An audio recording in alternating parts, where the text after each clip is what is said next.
Welcome to the Pulpit Podcast. This is Pastor Mike, joined as always by Pastor Scott. Heyo! And we have our first guest of the show. That is one Jadah Hannah. Hey, let's get ready to talk about the Bible. I don't know.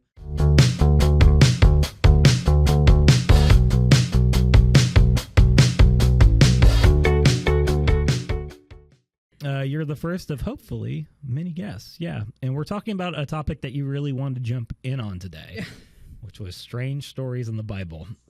And that is because why? My favorite thing to talk about. Okay. Like anytime at parties that I go to, not. Have you heard of the Book of Judges? What kind of parties are you going to? Anytime I'm like with my friends, I'm like, let's talk about Jael. And they're like, no. So I need another avenue to talk about the strange things in the Bible. I love that. And I think that's a good segue into our icebreaker, which came to us from Pastor Scott. And that is each of us is going to have approximately 38 seconds, he said, to describe the strangest moment in our lives. Or just a strange moment in your life. So, Scott, I assume you had one that you were thinking of. Sure. I mean, I could talk about kids being dropped off literally with no warning, but instead I'm going to pick one when I was a college freshman. We were doing a mission trip up at a Omaha Indian reservation, and because I don't know why, actually, we had 15 people, and the chief came over to me and pointed at me and said, "Hey, mow my lawn." And so he and all of our people, like 45 people, watched me mow this guy's lawn, which was huge. An hour and a half, this watched me and talked. And I had this whole narrative in my mind that this is some sort of like becoming a man thing. He just needed his lawn mowed. It was very bizarre. Yeah, I mean, to be fair, though, you probably live on his land. So, like, it's fair. You're even. We're canceled. Anyway, and Jadah, you got one? Okay, so I have 3 that you guys get to choose from which ones you want to hear about. The time I put a couch in the woods, when I broke my mom's toe as a 2-year-old, or when I ran into well, possum. We heard the possum one. I've heard the possum. That was the sermon one. So let's go with the other one. Fair. That's fair. Broke my mom's toe or put a couch in the woods? Couch in the woods. Okay. So my grandma lived in a trailer by the woods, and she was taking a nap one day, and my brothers and I decided we needed a living room in the woods. Sure. So we stole one of her couches and put it in the woods and built like a blanket from magnolia leaves. Yeah. That's how you got ticks all over your body, and you got Lyme disease to this day. I was hoping the story would involve Grandma still on the couch while napping. And she wakes up like, what? No, he killed Grandma. She did wake up very mad. Yeah, I'd be upset too. That's wild. I'd be so mad at my kids. Yeah, mine is interesting. I was about to start seminary and a new job, and I went with an old pastor here to Cincinnati because I had nothing to do. So I had like a week till my job started, and he was going to record an album. And he's like, "Do you want to come and just like, I don't know, boop around Cincinnati?" And I was like, "Sure." So I went up there, and it's funny that we're talking about this after the addiction episode because I was still drinking at the time. So they recorded in this old church in this like very poor part of town that had been converted into like a recording studio. So that was like kind of cool. I had like stained glass and all that stuff. And I was sitting out front while they were recording, and I was just drinking a couple beers, minding my own business. And this homeless guy comes walking up, and I'm talking, he has like a turban. He's got like a whole cart of stuff, and he stops and he's just like, "Hey," he starts talking to me. And the guy proceeds to literally explain everything that was going on in my life at that point, which is like, he's like, "I can tell you're in a season between things. We're just like not sure what you want to do. You're like really confused." Like, I mean, he like literally it's like a prophetic moment. Whoa. He then anointed me with oil. Oh, wow. That he got from his bag of stuff. And then that's he just scary. left. And that was it. And I will never forget it. I was like, I think that was an angel. I don't really know. But it was very strange. It was a Christophany And showing up in Cincinnati. it felt That's that way. terrifying. It felt that way. What kind of oil was it? I don't know. Just an unmarked jar. I'm not even kidding. We should check you for some diseases, I think. But it was powerful in the sense of I was very confused. And it was very strange. And obviously, we're starting here because the Bible has many such stories. Yes.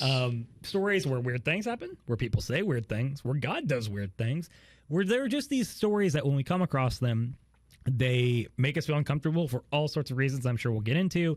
And they kind of make us, I mean, I'll be honest, sometimes they just make me like cringe. They make me flinch of just being like, I don't really know what's going on here, but I don't like it, is usually how I respond. And these are stories that I think almost never appear from the pulpit.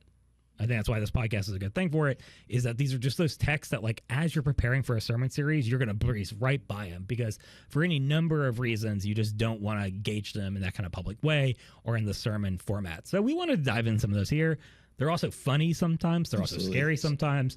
Like, again, any number of reasons that they kind of give us the ick in terms of being like a preacher, and we just don't want to engage them. I feel like we could do like several episodes of this same topic because there's so many that we could come into contact I had like with. 10 I wanted to do. Yeah. And that's also fun, too, is like these are the kind of things that in seminary, when you start talking about someone else who's like a Bible nerd, they're actually like really funny conversations because you do get into some very strange topics about like the nature of God and the Bible. Jada has some parties you can go to if you're interested. Yeah. I don't go to parties. In between beer pong throws, she talks about, Revelation. And the genealogies. I've never been to a party. Okay. Well, other than the judge's party, which is very exciting. Yeah, that was my 21st birthday. It's so sad. You should get friends. Anyway, so that's the idea. We want to talk about these stories. And because the word strange may be different from each other, so I thought maybe we'd start by defining that term. So I'll kick to one of y'all first. How did you, for this task, define the word strange when you're thinking about the Bible? And then what do you think makes a biblical story truly strange for you personally? For me, it's looking at the culture of the day and age, because the culture from Moses to Jesus is dramatically different. And then obviously from Jesus to today, it's changed very little. I mean, we're still riding donkeys and, drinking water from bags. My house servants that are actually slaves. We translated servants because we don't want to get into that whole thing. Well, it could be Dobby too, Anyway, so the issue... world of Harry Potter is closer to the culture of the Bible than we are today. It's very... that is a gold nugget right there. Jason, cut that, and we're going to use that in every promo because that was perfect. The truly, though, to understand, these stories just stand outside of the culture of the time, and they are shocking, I think, both to the ancient reader and very disorienting as they would be to the contemporary reader as well. Do you agree with that, Jadah? Yeah, I mean, my definition was a lot simpler, just like not what you expect.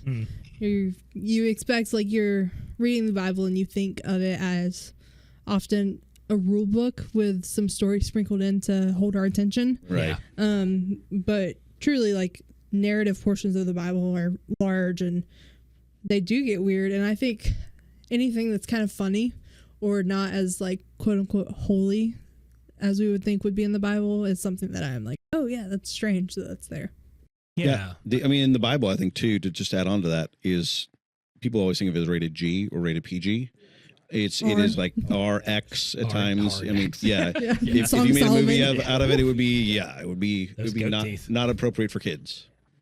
Yeah, I mean, I think my answer would just be a combination of both ears. It's just the idea that, like, we're already entering alien territory with this ancient book that, spans, like Scott said, it spans a long time because, like, the distance between us and Jesus and then the distance between Jesus to Moses, or we're talking about like almost the same amount of time there. So if you're thinking about like a 4,000-year gap of cultural change between us and the Hebrew scriptures and then a 2,001 between us and Jesus, like, of course you're going to come across things that require translation. And then on top of that, like you said, Jadah, the stories are trying to shock their initial readers. So we have this weird layer of like cultural context that we're missing.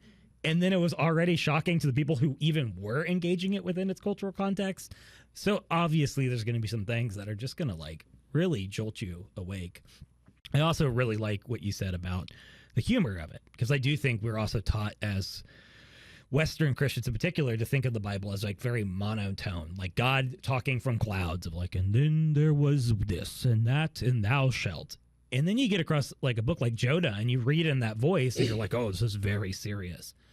But then you learn a little thing or two, you get more open-minded about the Bible, you realize that Jonah is trying to be funny, and suddenly the entire tone of that book changes and it becomes like this divine comedy and a whole different reading of like this strange story about a guy getting eaten by a fish, right? So I think those are both very, very good answers. Before we get into the stories, one last kind of follow-up question that sets the table. Why do you think these stories are avoided when it comes to the pulpit or sermon preaching? Like, what makes pastors shy away from preaching or teaching them in this public setting? I think because they do require context to understand, like anytime I'm reading one of these stories that I don't understand, I pull out my cultural background study Bible. Sure. I'm like, okay, let's look at like Brought what to this you meant by at the time. Arby's. Yeah. Sorry, go on. I wish it was sponsored. Please go get one of those Bibles. They're great. But because of the context that's required to truly understand these stories, it's hard to do in a 27-minute sermon on a Sunday. And a lot of times, like, you need dialogue because it's like what one person might misunderstand is different from what another person might misunderstand. And so when you're preaching to a whole group of people, they're all going to have different questions, and you don't have time on a Sunday morning to answer all those questions. And you might not have the answers. You might need time to go research it. Yeah, I think that's because I guess, and it's funny, that actually makes me think of another thing from the definition of strange is I think another definitional statement that I would throw into this bucket is like things that we come across that seemingly contradict our vision of God, I think also falls in that category. And what you were just saying, that's a perfect reason why, where it's like, man, if I just get up there and I misteach this thing that requires a ton of context, a ton of setup to show you why the beginning of Job, for example, is not telling us that theologically God makes bets with the devil over innocent people's lives. Like, you have to do so much front work on that to not blow up someone's conception of God. That seeming contradiction just makes us want to avoid it entirely. Being like, I mean, quite frankly, it's laziness, right? There is a level of God bless America. Like, oh my God, I just don't want to deal with that. So I'm just going to teach on a healing story instead, or whatever else. So yeah, I think that's a very good reason, very good point. Yeah, I think I always understand this from when I go cross-cultural into another culture, there's a whole unpacking that I have to do. If you give the thumbs up sign in Uganda, it's not meaning thumbs up at all. It means something quite different. And this, to understand that there's a jolt to your brain and how you're taking in the culture and the people around you. And then you add in what is apparently humorous to the writers. One I'm going to pick is just, I think it's just humor and almost satire about, hey, you're going to make fun of one of God's prophets. Well, let's show you, and we'll get into that in a moment. But it's understanding people's senses of humor along with the cultural misunderstandings just creates such a impossible task from the pulpit to actually further someone in their faith. So I'm, in a way, glad we don't get into these topics from the pulpit because they can be disastrous, especially some of them that are very, very dark. Yeah. I have definitely seen, like, especially like that one story used in a context of like an almost cult-like church where it's, you can't question the man of God or a she-bear is going to kill you. Yeah. Yeah. And so it's been misused so much, these types of stories, that you're like, oh, I don't want to be that person. It wasn't an Element 3 church, though, was it? Yeah, it was Mike. It was me. No, it was not. Call me bald one more time, kid. I also taught it in a 1920s accent. Let me tell you 10 straight, kid. The bear's going to get you. You have one of those Three little bears. really long cigarettes. That's right. No, I think that's, and to be fair, like, we want to jump into the joking, but you're right. There's a recognition that, like, we don't teach on a lot of texts with divine violence because they can cause great harm. If you're not prepared to talk about how Joshua fits into an image of God in a cultural context, a historical context, I mean, without being tagged a heretic, a changing perspective on who the divine is throughout the course of the Bible based on like the culture of the time and what is acceptable and unacceptable, between even like Joshua and an Isaiah, right? Where you're going to get one person has a warrior God in mind, and then by the time you get to Isaiah, you have the suffering servant, you have a vision of God that's a lot more about hammering out swords at the plowshares rather than it is claiming a promised land, right? And that's not to say there's not truths and aspects of God in all of these, or it's not the same God through it, but as we approach the Bible with our cultural lens, that's also true of these people across 2,000 years trying to come close to this infinite God, right?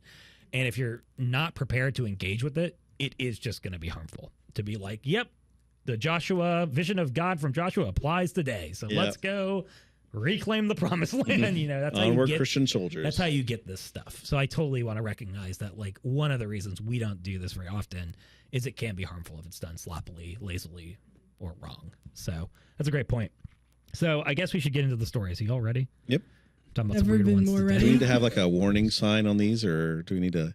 Like a content warning? Yeah, absolutely. Trigger warning. If you are triggered by angels having sexual relations with human beings, maybe skip forward 30 minutes. Or poop coming out of a stab wound. Yep. Let's just go. Or bears mauling children. Then this may not be the episode for you because it's going to go some places. So, disclaimer, as we get off the start, we're going to be getting some weird stories. We're going to each dive into one in detail. Then we're going to do a rapid fire at the end. We're going to go through kind of the other ones on our list. I'm sure we'll do this episode again some other time, maybe get into some of these ones that we breezed through a little bit more. But I'll be back. With each one, we're going to summarize the story. We're going to explain why we find it strange. We're going to dialogue about it. And then hopefully through that dialogue, we might discern something productive from the story, or at the very least try to get at like why it might be in the Bible. What can we learn about it today? What is it that makes it actually more interesting than its strangeness may lead us to believe? Does anyone want to go first? I think we should pick based on Mike going first. Okay. So He's first in the document. I will go first. So here we go. I want to talk about some of my favorite characters in the Bible. And that is the Nephilim.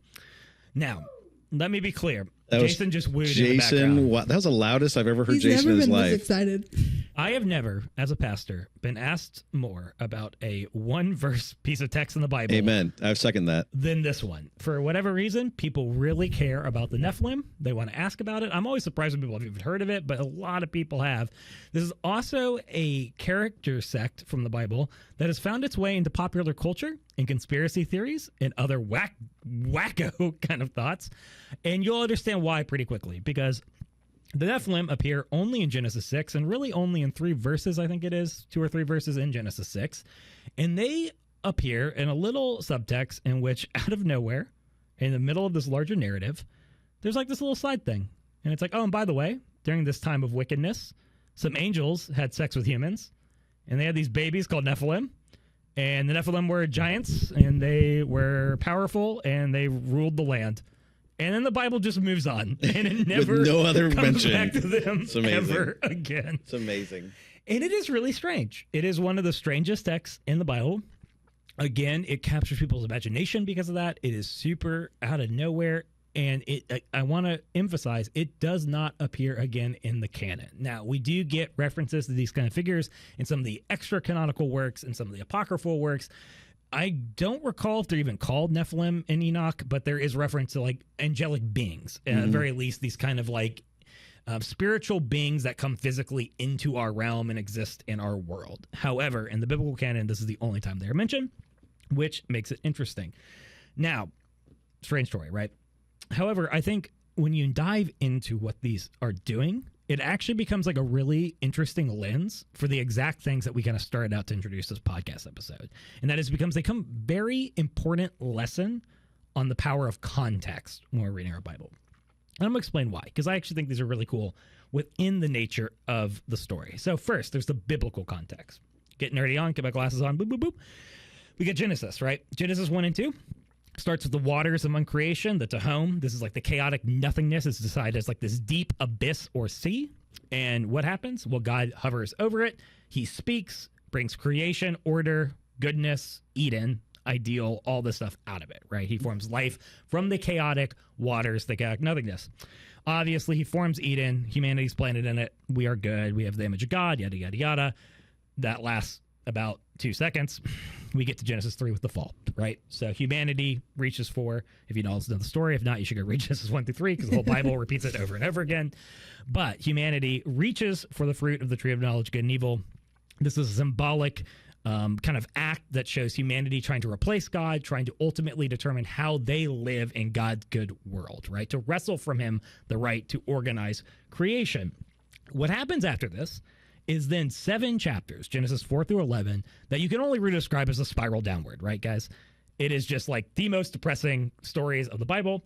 It is basically watching like sin and evil depicted as a virus slowly seep out from this opening act of rebellion into the entire human condition and all of the cosmos, right? You get the first murder, Cain and Abel. You have the first individual sin in that context in which you watch someone uncreate what God has created and deemed good. You get Cain, who is the first murderer. His lineage goes on to produce this guy named Lamech, who is like the first king in the Bible, and he's this figure who creates a whole city of murder. Basically, he takes Cain's individual sin and he makes an entire city or society of sinfulness and rebellion against God. So you get this like cool story of the Bible kind of saying watch sin go from the individual level to the corporate level to a social fabric level. And then you get like all sorts of stories and images about even that getting worse and worse and worse, right? You're going to get the flood. You get to this point in which literally human wickedness has become like so saturated in the cosmos that it's almost like the chaotic waters are rising again and destroying the order that God has made. Obviously, God calls Noah. He saves one family out of all of this kind of wickedness. However, what happens after that, even Noah's family goes sideways. Like immediately after the waters subside, it goes sideways all over again.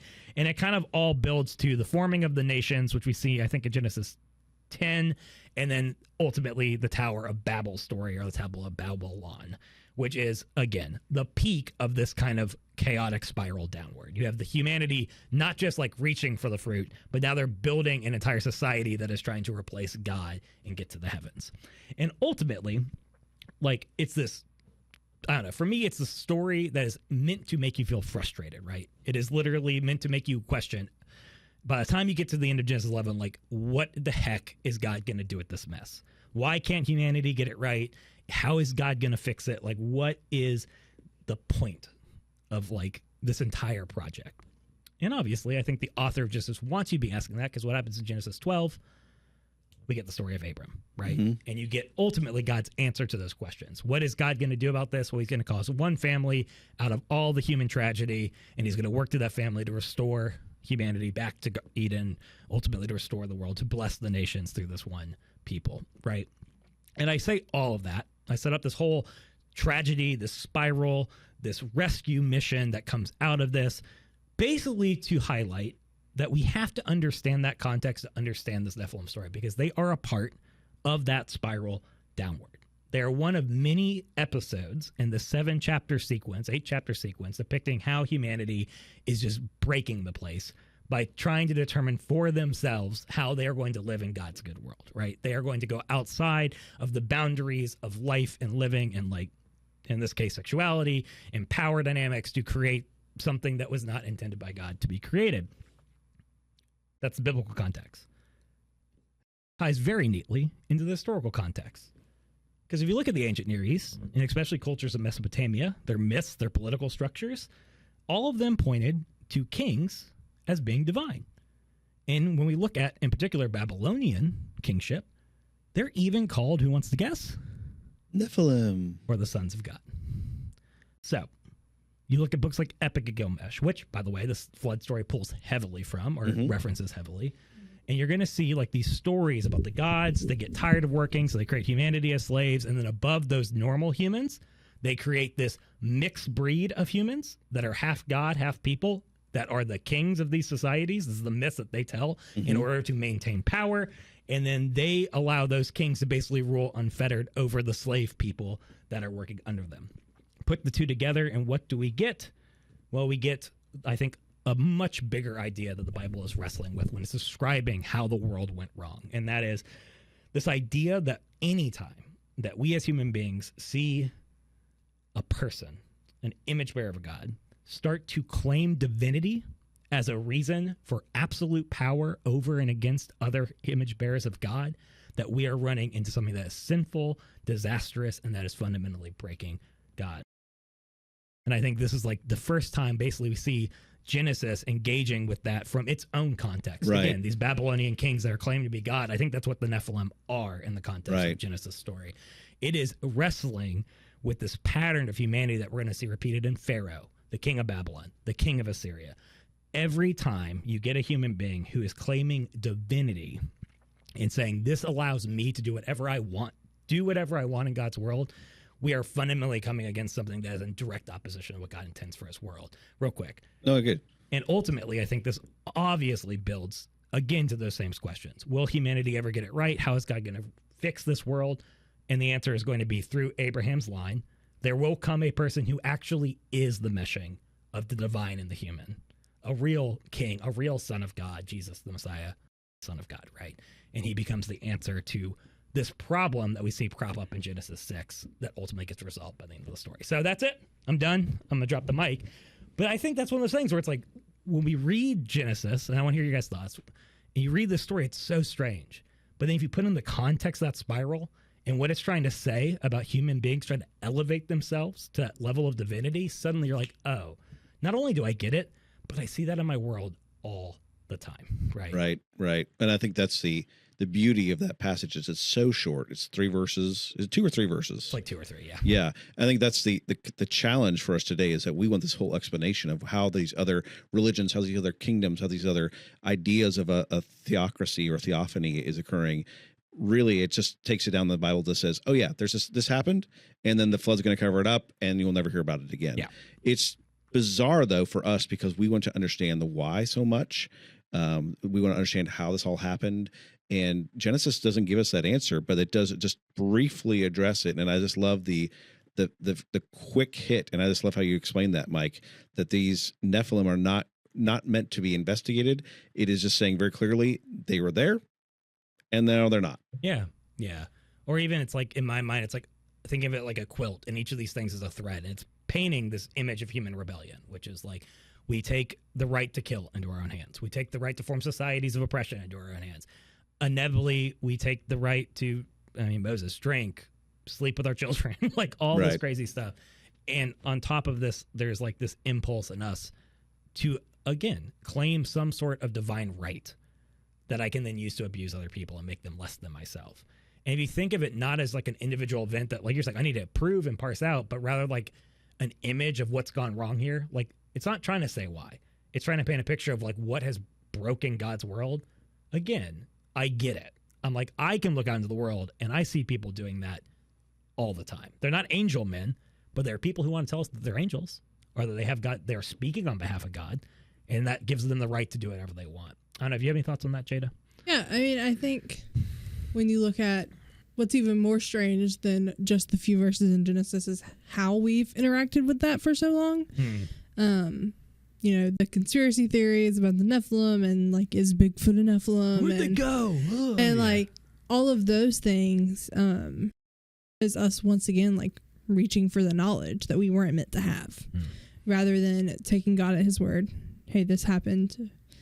Figuring out what it means to us and our relationship with God, but not taking it to the point of I have to know the exact details and when exactly did the Nephilim die out and why were the Anunnaki creating human slaves and like taking it to that point. I think we're just like, that's just knowledge we're not meant to have.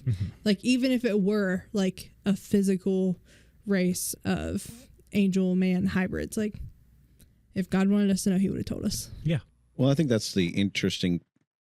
I'm thinking through the different stages of what we talked about. We have today's culture, we have Jesus's culture, and we have Moses' culture. In Moses and Jesus' culture, they had all sorts of deities sleeping around. I'm thinking of Hercules and all the different Greek and Roman gods, even in Jesus's time. Today, we don't have that per se, that we can directly say, oh, we have a temple here and a temple there. We kind of miss out on that cultural understanding that something maybe needs this like kind of like throwaway statement in Genesis. And so we have all these conspiracy theorists saying there's more to it. And we get really hyper focused on that, trying to make a strange story more than it just is. It's commenting on it and then throwing it away. Yeah, sure. Yeah, absolutely. Yeah. And I think that's kind of a problem we do with a lot of these stories is that they are shocking or they are a throwaway or they are part of a bigger fabric. And because they feel so strange, we make them bigger than they are. It's like, and this could get any number of parts of Christian doctrine, right? We could look at the obsession with, heresy alert, the obsession with hell, and then look at how often or inoften it's mentioned in the Bible. And you're like, well, why are we latching on to this and making it the center point of most sermons? And like probably half the churches in America today. And the answer is because we came across something that's shocking and we became obsessed with it. And we basically overemphasized it because of its strangeness, rather than taking its strangeness as a sign that this is something that is maybe not the most like central part of the story, right?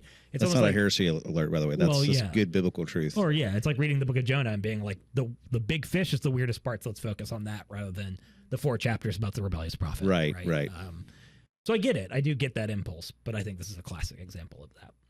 You guys have any more thoughts on the Nephilim? We could probably do a whole episode. Bigfoot. They're real. Is the Nephilim. Is Jason a Nephilim? He might be. He's Yeah? obsessed with them. But, man, that is such a good litmus test for whether you read the Bible figuratively or literally, too. We should do that episode on that. Yeah, and hell, Yeah. too. And also hell. I'm out on Let's those. talk about hell. I'm out on those. No, but I mean, anyway. So, who wants to go next? Jada, you're next in the document. Okay, I'll go. Okay, I am gonna talk about Ehud and King Eglon in Judges 3. One of my favorite stories. It's so good. It's so I good. like the squish noise. Yeah. We'd be providing that sound effect. Yeah, when it's done. Perfect. Thanks. Okay, so quick summary. So, one of the judges has died. It's the Well, real Israelites. quick, who are the judges? All of them. The one who died before this was Othniel. I meant like the role In of general. judge. Yeah. Like all of Back up. So the judges were these people who go ahead. ruled between Joshua up into the kingdoms, who kind of functioned as a judge and kind of as a ruler, kind of like a governor would, but not quite a president. Yeah. And so they would. I've never read the Bible, so I know. Israel would, I was trying to recover so we didn't have a bunch of dead time. That's the only reason I jumped Thank in. you. Yeah, No, I Yes, appreciate yes. it. So Israel had a bunch of these judges, Yeah. and so one judge would rise up, God would raise up this judge, and then the land, they would put things right, the land would rest for 40 years, and then they would die or something. And then here come the Israelites getting into trouble again. Those wacky Israelites. Those wacky Israelites. And so this judge is named Ehud, and the Israelites are serving King Eglon of Moab, and they have been for 18 years. And so God raises up Ehud, and the Bible points out that he's a left-handed man. And this is Chekhov's left-handedness, so just remember remember that. That left hand's gonna go up to something. I tell you. And so the Israelites send a tribute to the kingdom, and so Ehud goes with them. I've never thought of that before. It does mention his left hand. Yeah. Yeah, Like, absolutely. emphasize that. You're right. Yeah, That's a good it's point. Chekhov's left-handedness. That's so good. They send a tribute to the kingdom, and Ehud's going with them, and he makes a sword, and it does let you know that this is a two-sided sword, not a one-sided sword. Thank God. So you can stab instead of having to slice. And he straps it to his right thigh, which would have been odd because most people would have been trained to fight with their right hands. So back in this day, they didn't make left-handed people become right-handed like we tried to do. No, there they after actually, Mike. okay, this is really interesting. I'll get into it in a second. So then they come in and they bring the tribute and they're leaving, and he stops and he's like, actually, I'm going to go talk to the king. And he goes, And his guards are like, "Yeah, chill, bro." yeah, the king, he goes in and he's like, hey, can I talk to the king? And the king tells like all of his people, he's like, okay, leave. And he is in the cool roof chamber, as the Bible calls it. And so Ehud comes in and he says, I have a message from God for you. And he stabs him in the gut and poop comes out.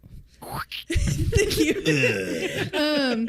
And so he was in there for a very long time, and his servants waited until they were embarrassed. The point of To embarrassment. the point of embarrassment, because they thought he was just pooping. Yeah. They could probably smell Been it. there. And I yeah, have children. so he killed him, and that was it. But the interesting thing about the left-handedness was he was a Benjaminite. Let me make sure I'm reading. She's checking her cultural study Bible. Checking my cultural. Brought to you by Brought you by Arby's. Arby's. Eat the meat. This is good. This is good podcasting. Yes. This is. Well, you got to make sure if you don't say the weird story wrong, Yeah. then Yeah. it becomes not a weird story.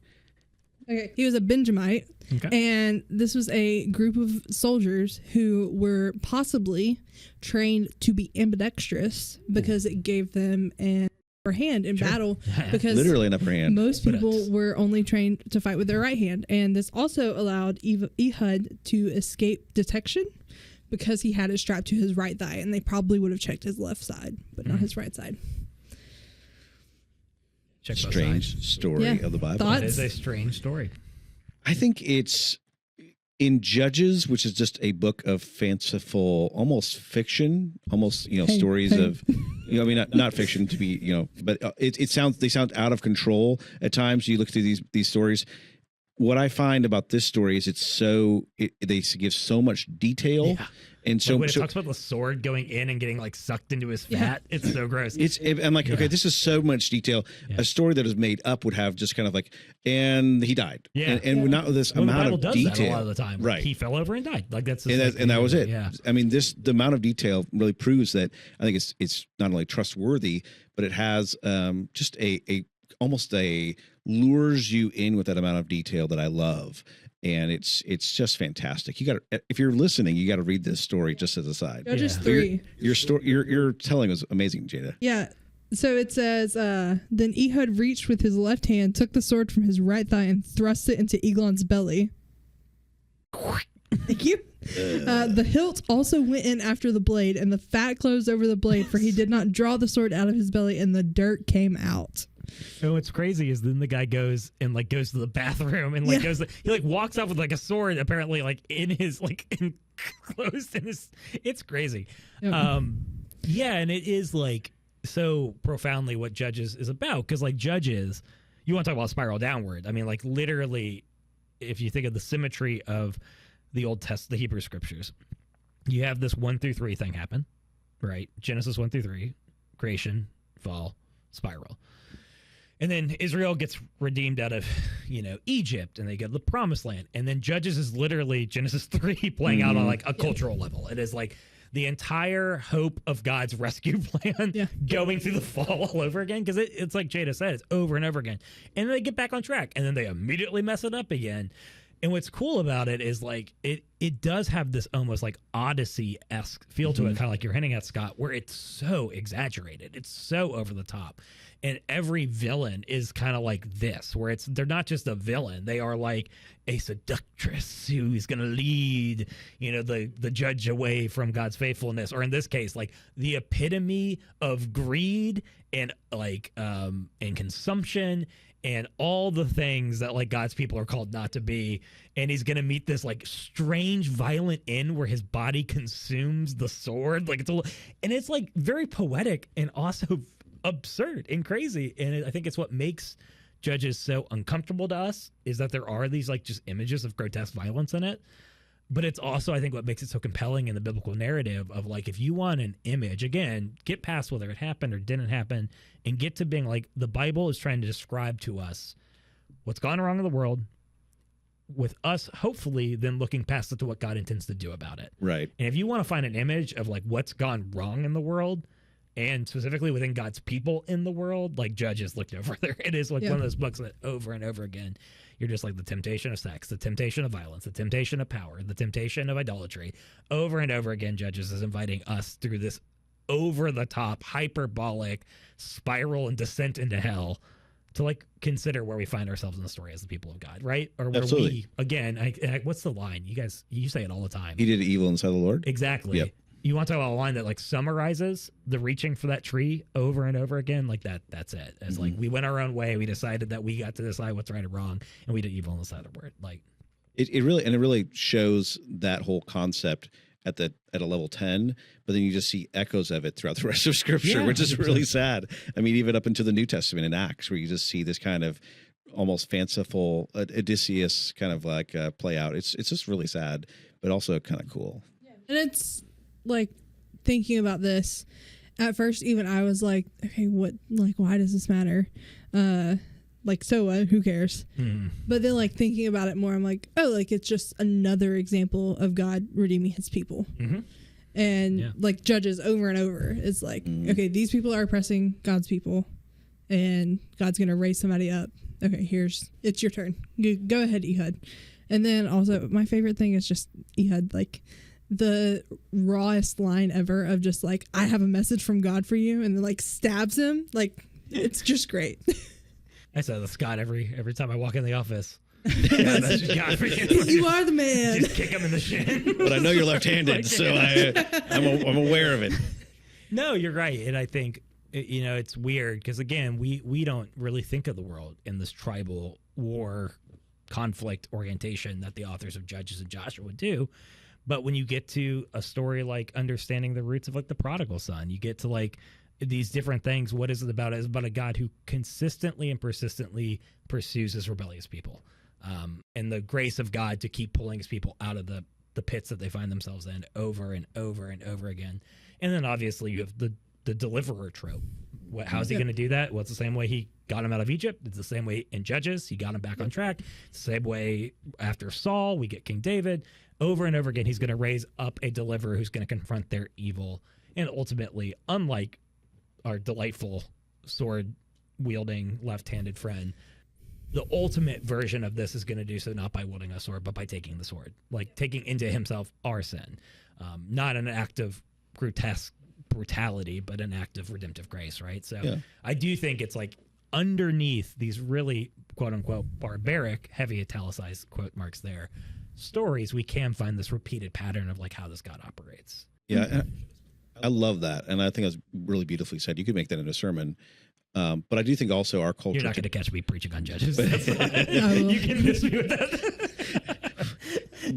but I think also we have to take into context that our experiences with death are so much more sanitized in our culture. That a lot of people don't ever come into contact with this kind of wording, and so it becomes almost fanciful. Like I remember as a teenager I read this, I'm like, this is so cool. Let's read the Bible every night. I said that this morning. Before this podcast. Listen, I will only preach on Judges 4-5. Jail, come on, give me a 10 peg. Give me that 10 peg, baby. But I think the sanitization of death, in seminary they made us come and like have to touch a corpse because no one in the class was. Excuse me, what? They said you're not used to being around a corpse, so we're going to get you used to it. We're going to get used to death. And the culture and the context of these weird stories are so weird to our ears today. But for people who probably saw someone be murdered in their lifetime, I've never have. This would be something like, oh, okay, he was murdered in a really cool way, and with a really cool catchphrase. Maybe it is to remind us that the ancient hearers needed to hear that there's hope even when it seems hopeless, and comes through a very grotesque but a very powerful Savior. And so I think when you said, Jesus takes that, I think we can say that there is some grossness in Jesus's death, just as much as there is the happy death that Jesus we all think about, where he very sanitized, he had very little pain in those nails. Yeah, it wasn't very hurtful. Yeah, no broken bones. You want to get really into the parallels, like the sword in the side, that's a part of the crucifixion. Yeah, and there's something there. There's something there. There is. Preach a sermon about it, Mike. Yeah, that's something. There's something. We're gonna lure you in. No, yeah, there's something there. I think that's an interesting part of that entire book. Is like, how do we understand depictions of violence in the Bible? And also, again, how does it change? Like, how does that become different as it goes along? Because it does. It does. I think, man, if you were living in the time of Joshua and Judges, death, like you're saying, watching death, seeing death, having raiders coming through your village and just killing your family and running off with everyone you ever knew, that's like a common fact of life in the ancient world for some people. And that impacts the way that they describe these stories and engage in these thoughts.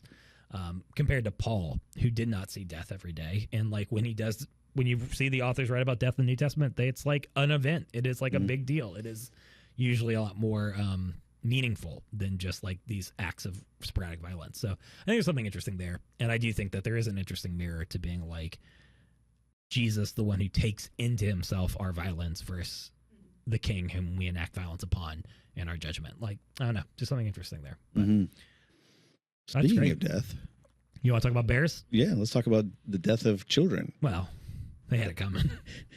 Well, but I think I want to preface this. We have these Aesop fables that I remember as a kid listening to and reading and hearing, and they became normal. And then when I, as an adult, came back and really read them in the context, a lot of Aesop's fables are incredibly violent and very, very scary. So yeah, and I would take it a step further, just to be like almost all fables, because like at the end of the day, a fable is meant to teach you how to navigate usually a dangerous part of your world in an ancient context or whatever else. So like, for example, and this gets people very uncomfortable, and it should.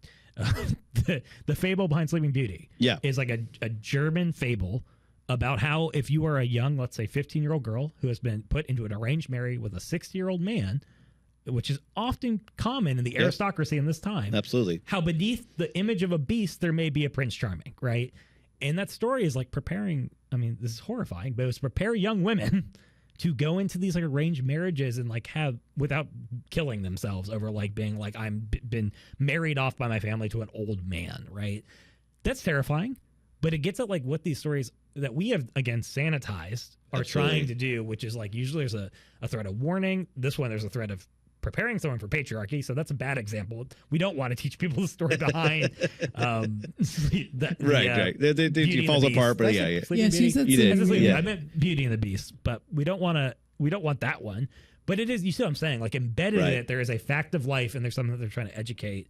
And I do think we forget that with our fables today. Right. You know, Inside Out's a fable about like how to manage your anxiety. Ancient fables are like, hey, sometimes if you're walking along the road and there's a bear, it might kill you. Or like, don't be, watch out for the Samaritan like band of robbers on the side of the street. Right. Like, they're very much trying to help people navigate a dangerous world. So sorry, I didn't mean to jump in. No, you're good.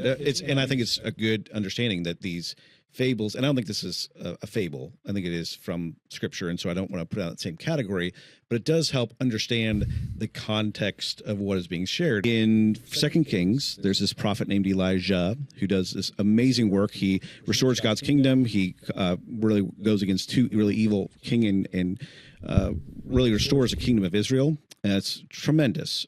He is the number one prophet of God, one of the last ones left, actually.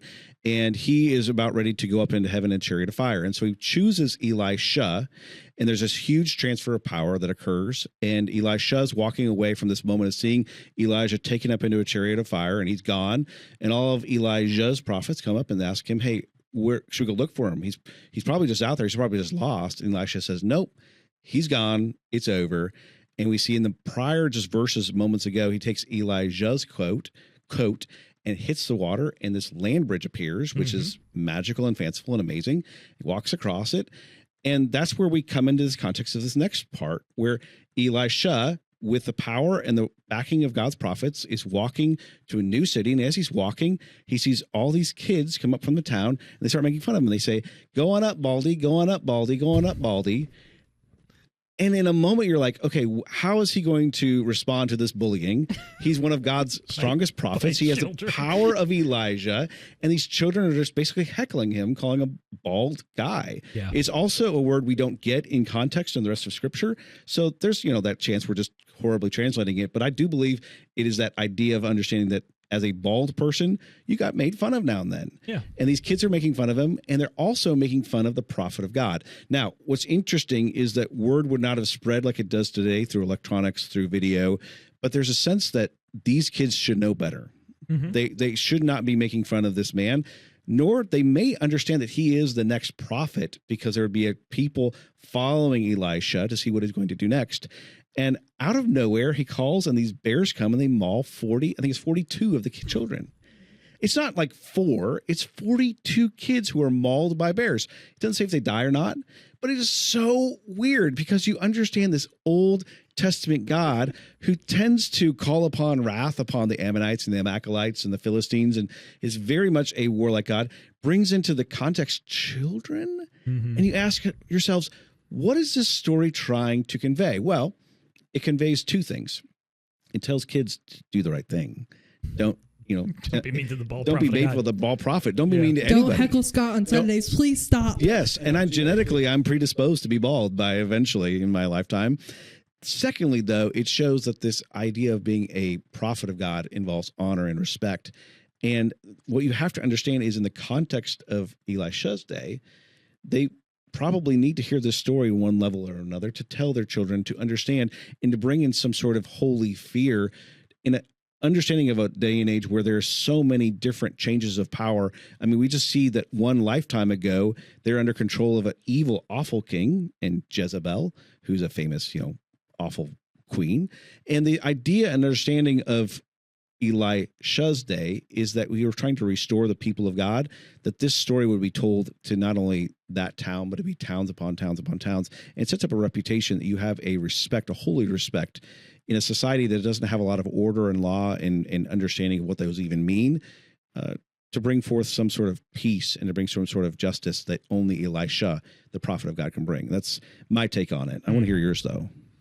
I don't know. This is one of those stories that's very strange, as we've named for the episode.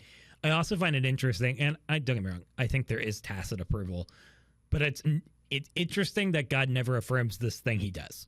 Like, Elisha uses the power that he's just been given to basically enact revenge on these bullies. And it never says if this is a good or bad thing. Right. It's never like God said, way to go. That is an effective use of power. Good job. It just, as with many of these stories, it says it. God's almost nowhere in the text. And then it just moves on.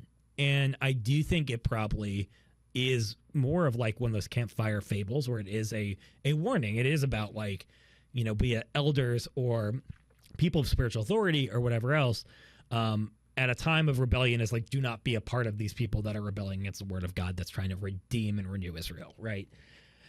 However, boy howdy, is that just like not how we tell stories anymore. It breaks all the things that we find comfortable. I do think it does highlight, and this is an interpretive thing, it's just an important piece of context. It also highlights that like in the ancient world, children were not held to the same level of like purity and care that we do.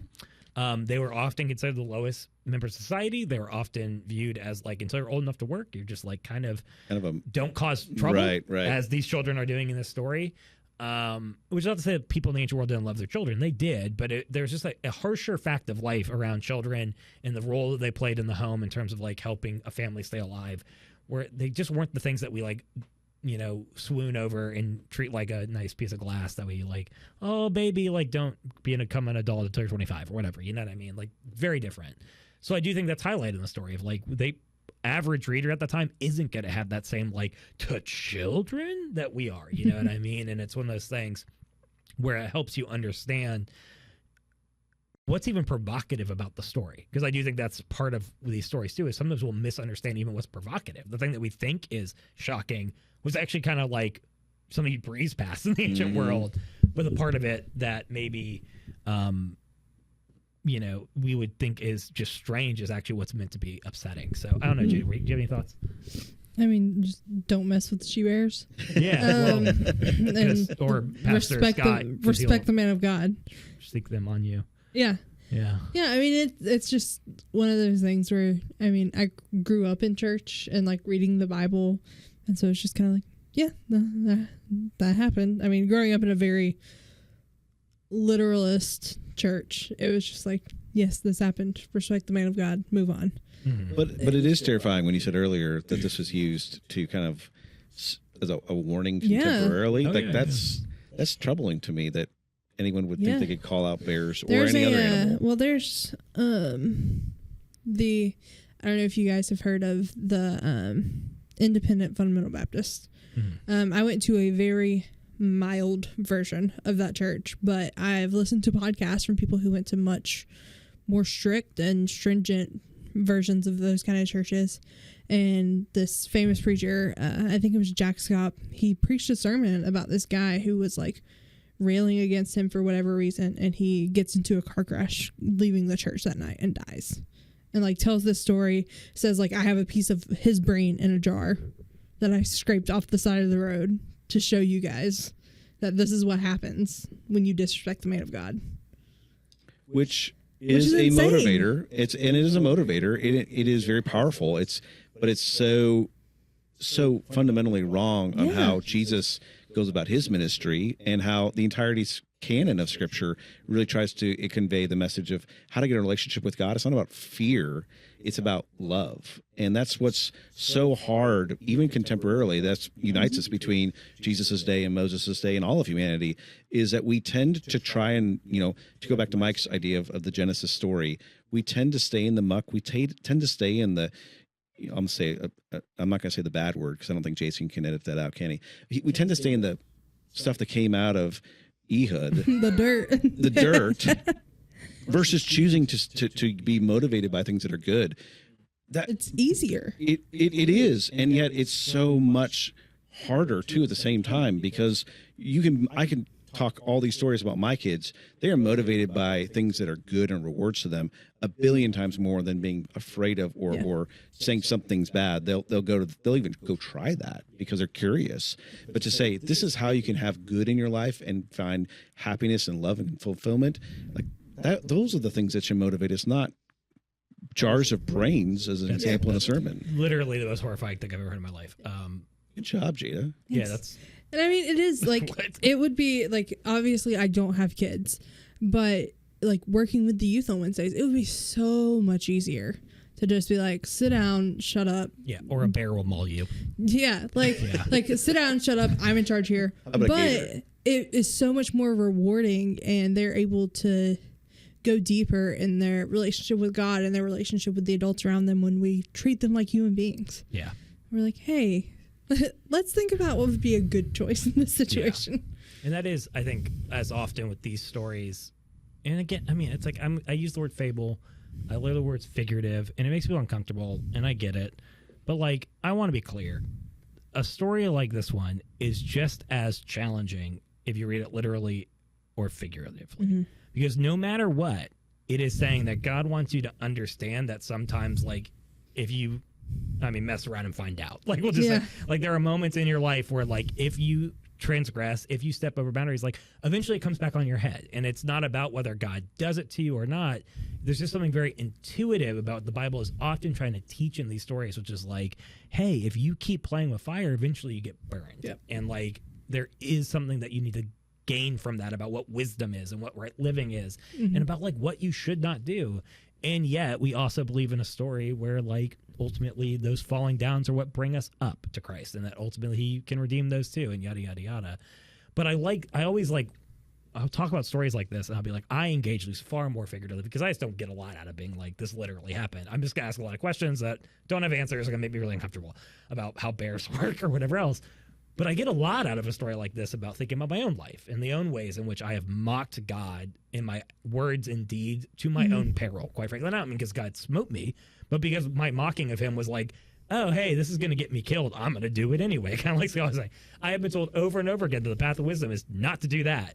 I'm going to try it out anyway. Yeah. Like, you know what I'm saying? Suddenly that story becomes a good fable, becomes a good warning about, like, what not to do in this world, as many of these kind of stories do. Anyways, that was a tangent. I do think that that's where it becomes powerful, though, and it becomes effective, is like teaching those guardrails that are going to become more gray as a kid grows up, but especially in early formation of spirituality are very valuable. Like the Proverbs of, like, there are just things that, like, until you get out into the world and live some life and learn how to fall down and get redeemed and all that stuff, there are just some things that maybe you shouldn't do. One of them, don't mock the prophet of God. I mean, I don't know about ancient Near Eastern children, but kids in our time are like, they think they're invincible until the sheep bear comes around. Like they think they're invincible in, like, different stuff, like driving fast whenever they get their license, or vaping or drinking. They're like, oh, this isn't gonna kill me. Like, I know people who get lung cancer from it, but not me. Yeah, sure. But it's just not wise, and so you're trying to come alongside and teach them that, and they just don't get it. Sometimes you get the she bear, sometimes she gets you. You know, I think that's a great point, 100%. Well, let's get into rapid fire round, brought to you by Arby's, king of the char-grilled burger. And the cultural background study Bible. And the cultural background Bible. No, let's go ahead and get into rapid fire, and then we'll do one last final question. But we're just going to go quickly through some of the stories that maybe land on the editing room floor, but that may come back in a future episode. I have a couple. I'm just going to do all mine, if that's okay with you guys.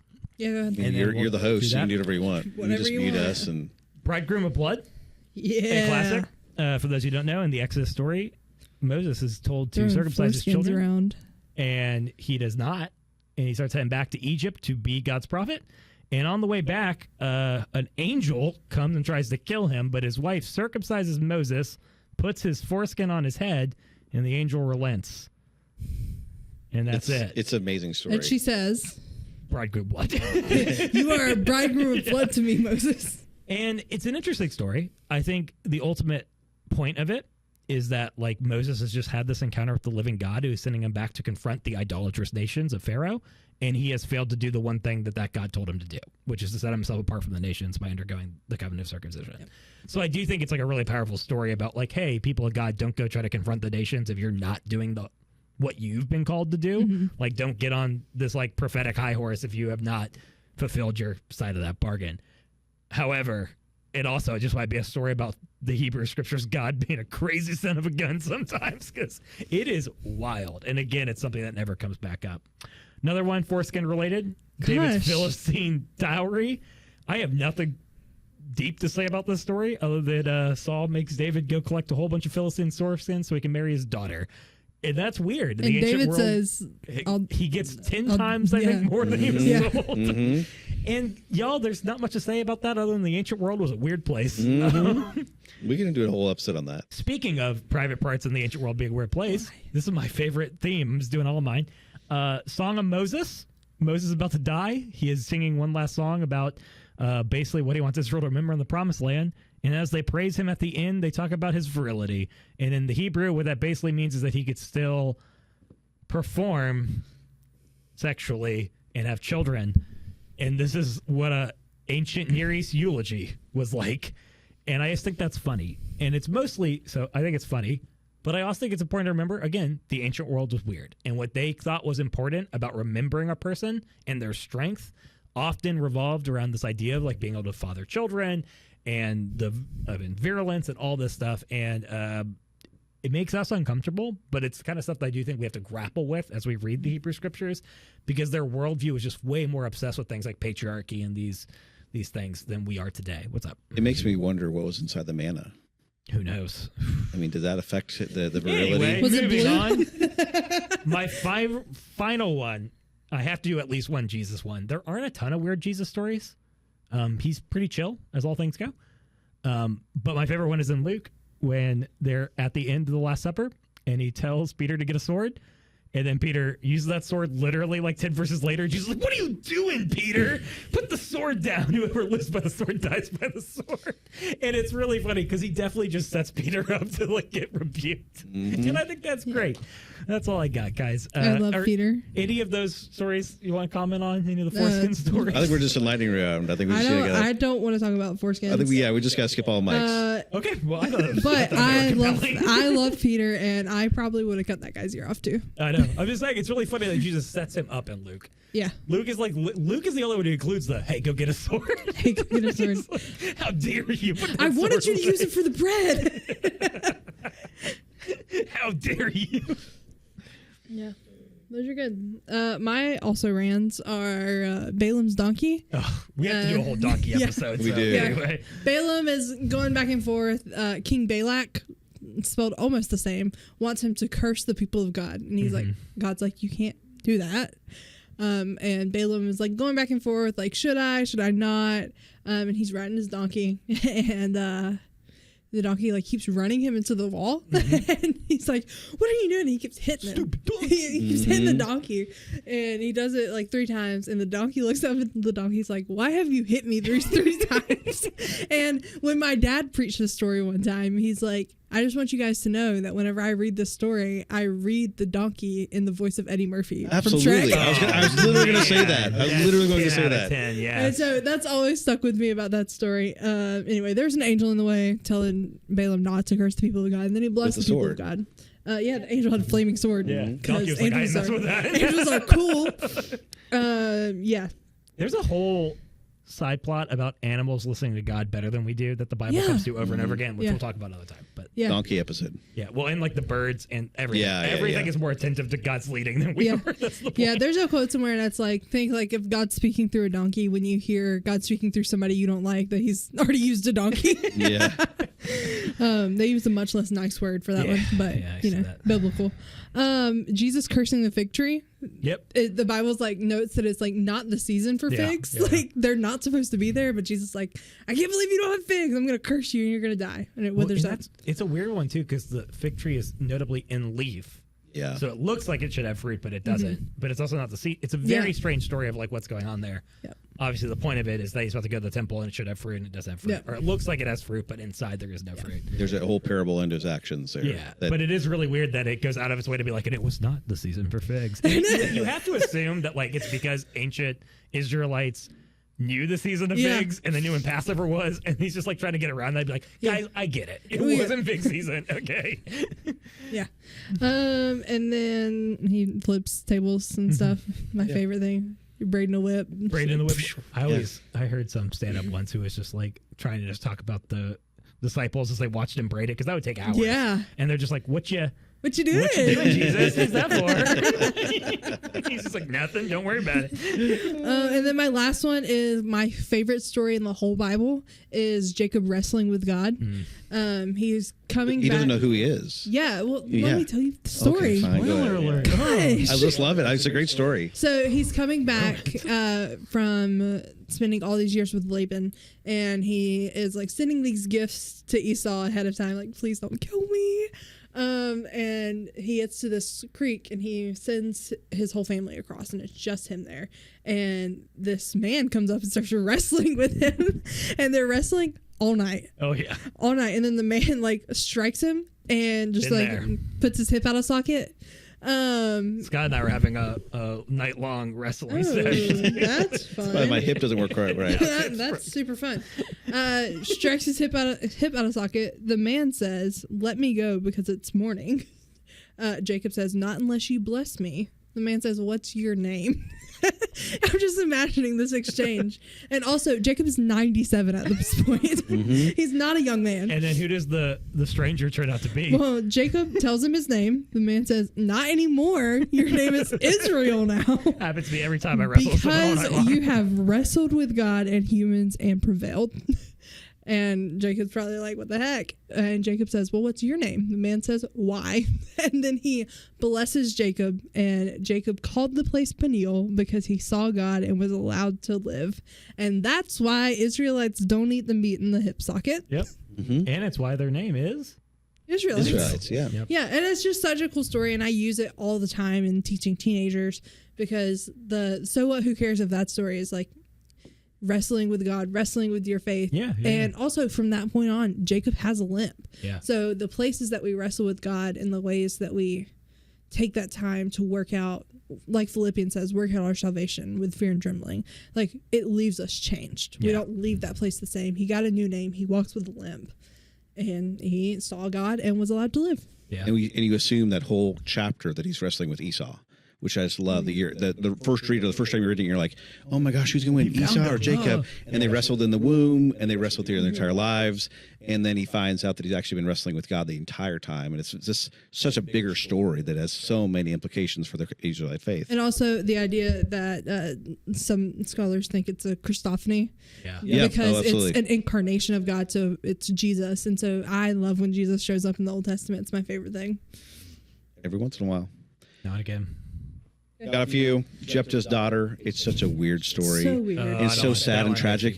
Another It's a very sad Judges one. one. Judges That's 11, so yeah. stupid. But he makes a deal with God. Says, if I get to beat the Ammonites, then I will come. When I come home, the first thing that comes out and greets me will die. And you assume it's his dog because it's Lassie, but it's his daughter who's his only child. And then she starts weeping and she says, well, I'm never going to be married, so let me go roam the woods with my friends for 2 months, which is all legitimate. You can look it up, Judges 11. And they go out and they cry and are sobbing. And then she comes home and he sets her on fire as an altar, an offering to God. It's another one that's wild because it never, and Judges is very common with this. God is so silent in Judges, and it never says whether God wanted. I mean, we learn later that God never wants human sacrifice. So we know that this isn't actually something God wants. And yet the hero of the story is engaging in it. Yep. Which is, again, the gray, complicated nature of Judges. But man, that is one of those ones that is just, and I've heard in youth groups of people being like, and that's why you should give your all to God. And it's just like, what? And like God didn't ask him for that. 100%. He was just like, hey God, whenever I get home. It's like a boast. He's like boasting about like his own faithfulness. Yeah. And he didn't even think to be like, God, can we revisit this deal? Yeah. We think about the story of Abraham and Isaac, and then there's this. I'm waiting for like the ram to be caught in the bushes, and like, oh, this is a suitable sacrifice, and God relented or whatever. But no, it just goes through, and that's the end, and it's very tragic. And I think it's like misunderstanding God too, because there are points like Abraham and Isaac, or Abraham and Lot, like the city that Lot was in going to be destroyed, and he's like, hey God, like if you can find 50 righteous people maybe, and then God's like, sure. 10. He didn't have a lot of faith in the city. God is always relenting, like in that regard. This guy doesn't even stop to ask. I mean, he is. It's such a sad. It's Jumping to Acts, Eutychus, who was a congregant of Paul's sermons, falls from a window during one of Paul's longer diatribes. Why did he fall through the window? He was tired of the sermon. Fell asleep. So don't fall asleep in church, guys. If I ever call you that after a message, you know what I'm saying. You're gonna die. No, you're just tired. That's all it is. And then the last one I had, which I think is just my favorite. Actually, I was almost going to pick this one because it's Elisha, who does all the amazing works. He's on Mount Carmel, and he defeats all the prophets of Baal. And he does it by bragging that maybe Baal is on the toilet somewhere and not listening to the actual pleas of his prophets. Yeah. You want to talk about a cold-blooded story, too, where he's just like, throw some water on that wood. Like, he is so feeling it. So, man, he's like on fire, and he uses toilet humor. Even back in the day, it's still hit home. Toilet humor for the win. It's my strange story. God embarrassing the gods of other nations is like my favorite part of the Bible. It's like WWE SmackDown talk. It really is. But like the 10 plagues, like representing different Egyptian gods. Like I told the youth that last semester, and they were like, "What?" Yeah. Well, it's not only that; it's the gods, it's their military empire, it's their economics. Like it literally is. It's like, oh, everything about your empire that you think makes you special, I'm going to confront all of it. Do it all.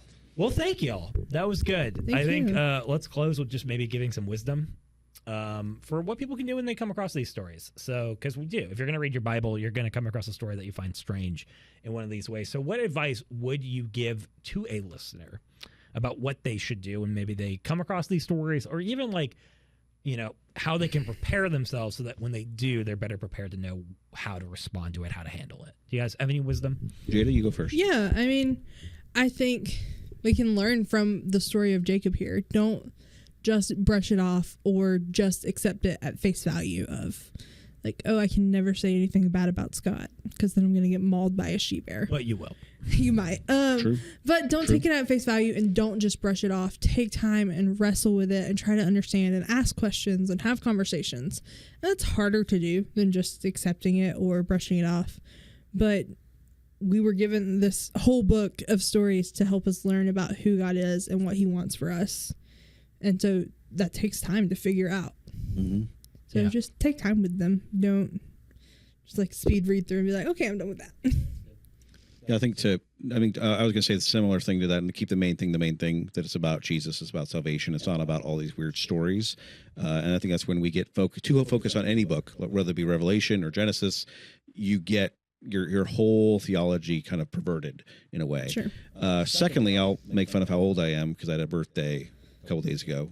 And I realized as I have read the Bible, in my childhood, I did not have a commentary. I didn't even have, what is this Bible called again? The Cultural Background Study Bible. Brought to you by Arby's. I did not have that. My Bible was just a Bible. Hardee's, and I get changed to Arby's. Dude, why would you Burger King now? Just get them all so we don't get. By Jimmy John. There we go. But I didn't have a study Bible. I didn't even have a commentary, and so I remember as a kid like being totally perplexed by what does this coin mean, and what does this title mean? I had no idea. What's a drachma? I had no idea. You know, was this coin he put from the fish's mouth like valuable, or was it worthless? I don't know. The way in which you study the Bible today with all the tools and go to the Bible Project and listen to the videos, it will change find our sermons. Yeah, I mean, just take some time and actually invest in what does this mean. It brings out so much more, and it just takes time. It just takes time and investment, and to understand that the main thing is always the main thing, and it allows you to really understand how beautifully this book is written and balances and repeats itself and uses contrast and all these different tools to really illustrate what it means to be saved, and that is the most important thing. Yeah. I think that's smart. And yeah, I mean, I grew up in a denomination that outright rejected that, where it was like Catholicism is where you listen to people who tell you what the Bible means, and you should just go flip it open and learn for yourself. And it's like, obviously it's a both and, right? You should be formulating your own ideas about, particularly like the parables. Like, don't just, the worst thing you can do is hear someone be like, the parable is an allegory, and now that someone has taught me what it means, I never have to think about it again. Like, no, you should be like daily wrestling with parables, because it's always going to be about your interpretation, your life, how it speaks into it. But then there's other parts of this strange book that are just like alien. And there are people, thousands of years of people, who have spent their lives studying the context of these things, what they mean, looking for patterns, looking for this, and to not use that resource to help you better understand this book that we all consider to be the most important book ever formed is insane. Like, it truly is insane, and it's truly an act of arrogance, quite frankly, that has festered in the church to act like we don't need the help of others to meet this book where it's at. And that's ultimately what you're talking about. Get a commentary so that you can meet it on its terms rather than trying to drag it into your terms and thus warping it, distorting it, misunderstanding it, missing the point. So I think that's very wise. I think seeking help with pastors, teachers, people who just have done this work, commentaries, to understand that historical context, to understand the biblical context, or something else I'd say is, if you ever get stumped, like, pause and look before and after that text. What else is going on? What else? I mean, again, we can go to the Nephilim. That story is very strange on its own. And it is very strange in context, too. But it makes a lot more sense when you realize it's part of this larger pattern of humanity rejecting God and trying to take from him what he has reserved for himself, right? Suddenly it does fall into this bigger pattern of power and the abuse of power and sin, rebellion, and a spiral downwards, right? So, yeah, look at that surrounding biblical context. I think spiritually, be humble. Recognize that we don't know. Be willing to say, I don't know what this is about. I think, don't overreact. Don't immediately reshape your entire doctrine of God and his nature because you read one strange story about God acting strangely. Yeah. I think embrace paradox. Sometimes things may seem like a contradiction when really they're a paradox. And I get those are very similar things, but they also are wildly different in the sense of, like, God may not be contradicting himself. He may be both anding himself. And then last of all, I think we should just accept the Bible as strange. And, like, don't flip open this book and think it's written to a 21st century. You should be entering this with a recognition that we are going into a strange land with strange ideas that can change us, but that we're going to need to navigate with open mind. And it's like the Bible Project says, there's the world behind the text, the world that's in the text, and the world that we're reading the text from. And that is, like, I know we've joked about it all podcast, but the cultural background study Bible is so important for my personal study. Brought to you by Arby's. So important in my personal study to understand that world behind the text. Yeah. I do highly encourage anybody who wants to take a deeper dive to look into this sort of commentary. Like, I never would have known about the Benjamites being trained to be ambidextrous. Who would? Yeah, so I mean, you had found out the hard way. But get you one of these from Zondervan. This or was your local Arby's. This was in the gift shop. I was looking, and this actually was the only gift that I asked for my 21st birthday. So. You have the saddest life I've ever heard. We gotta get you a party and a new translation of the Bible. Is what I'm hearing. I do. I ask for a new translation every birthday. Oh, nice. Well, I think that's it, y'all. Yep. Thank you for joining us, Jadah. That was awesome. Had a ton of fun. Scott, I pray that you don't sick me bears on me. That'd be great. And I hope you don't stab me. You left-handed. No one would notice the sword anyway because you'd suck it up into your body. With that, thanks for listening to Out of the Pulpit podcast. Jadah, thank you for joining us. That was awesome. Had a great time. Lots of fun. Scott, as always, please do not sick bears on me. And don't stab me in the stomach with a left-handed just blade. Absorb the sword anyway, you insulin-filled, dirty fat man. And make sure you wrestle with God. All of you wrestle with God. Next time, we're going to be diving into actually an E3 submitted question. This is something we're going to be doing on the podcast on and off, which is we had an old series called the Why series where we received a ton of questions from the community. We're going to be using some of the ones that we did not get to cover in that sermon series and tackling on this podcast, as well as answering other submitted questions from the forum that we have left open on mye3.org. The question is a good one. It is, who made God? Pastor Scott has told me that he has the answer, and I'm very excited to hear about Arby's. who it is. And it's Arby's. They made God. Stay hungry, my friend. And then on the second day, they made the Cultural Background Study Bible. And with that, we appreciate y'all listening, and we'll see you next time.